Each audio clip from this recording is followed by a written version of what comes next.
ہم ایک ایسی دنیا میں رہتے ہیں جہاں ہر شخص اپنی زندگی کی مصروفیات، پریشانیوں اور ذمہ داریوں میں مصروف ہے۔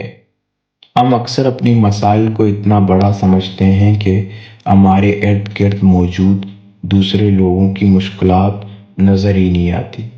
لیکن کبھی کبھی ایک چھوٹا سا قدم، ایک نرم لہجہ، ایک مسکراہٹ یا مدد کے لیے بڑھائے ہوئے ہاتھ کسی انسان کے لیے بہت بڑی امید بن سکتا ہے۔ السلام علیکم، میں ہوں عبدالحق بلوچ اور آج ہم جانیں گے مہربانی کے بارے میں۔ مہربانی کا تعلق صرف بڑے قربانیوں سے نہیں۔ مہربانی تو وہ خوبصورت جذبہ ہے جو ہمیں دوسروں کے دکھ کو سمجھنا اور ان کی مدد کرنے پر آمد کرتا ہے۔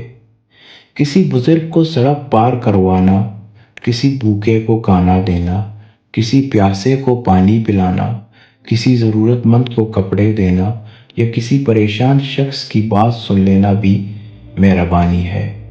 اکثر ہم سوچتے ہیں کہ ہمارے پاس اتنے وسائل نہیں کہ ہم کسی کی مدد کر سکیں، لیکن حقیقت یہ ہے کہ مہربانی کے لیے ہمیشہ دولت کی ضرورت نہیں ہوتی۔ ہمارے پاس وقت ہے، ہمارے پاس الفاظ ہیں، ہمارے پاس ہمدردی ہے اور سب سے بڑھ کر ہمارے پاس ایک دل ہے جو دوسروں کے درد کو محسوس کر سکتا ہے۔ کسی ضرورت مند کو کھانا دینا شاید ہمارے لیے ایک معمولی بات ہو، لیکن جس شخص نے کئی گھنٹوں سے کچھ نہ کھایا ہو، اس کے لیے وہ کھانا ایک نعمت بن سکتا ہے۔ گرمی کے دن میں کسی کو ٹھنڈا پانی دینا، بارش میں کسی کو چھاتا دینا یا راستہ بھول جانے والے شخص کو صحیح راستہ بتانا بھی انسانیت کی خوبصورت مثال ہے۔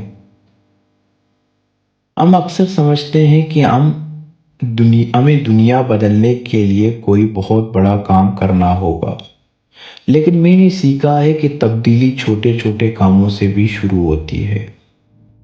مہربانی کا ایک اور خوبصورت پہلو یہ ہے کہ وہ پھیلتی ہے۔ جب کوئی شخص دوسرے کی مدد کرتا ہے تو اسے دیکھنے والے لوگ بھی متاثر ہوتے ہیں۔ ایک شخص کی مہربانی دوسرے شخص کو مہربانی کرنے کی ترغیب دیتا ہے اور یوں ہی ایک چھوٹا سا عمل بہت سے لوگوں تک پہنچا سکتا ہے۔ آج ہمارے معاشرے کو صرف ترقی اور کامیابی کی نیک نہیں بلکہ محبت، ہمدردی اور انسانیت کی بھی ضرورت ہے۔ ہمیں ایک دوسرے کا خیال رکھنے کی ضرورت ہے۔ ہمیں یہ سمجھنے کی ضرورت ہے کہ ہر مسکراتا ہوا چہرہ خوش نہیں ہوتا اور ہر خاموش انسان فقیر نہیں ہوتا۔ بعض اوقات کسی کو صرف یہ یقین دلانے کی ضرورت ہوتی ہے کہ وہ اکیلا نہیں ہے۔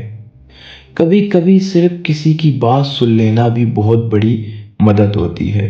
ہر انسان کو یہ احساس چاہیے کہ کوئی اسے سمجھتا ہے اور اس کی فکر کرتا ہے۔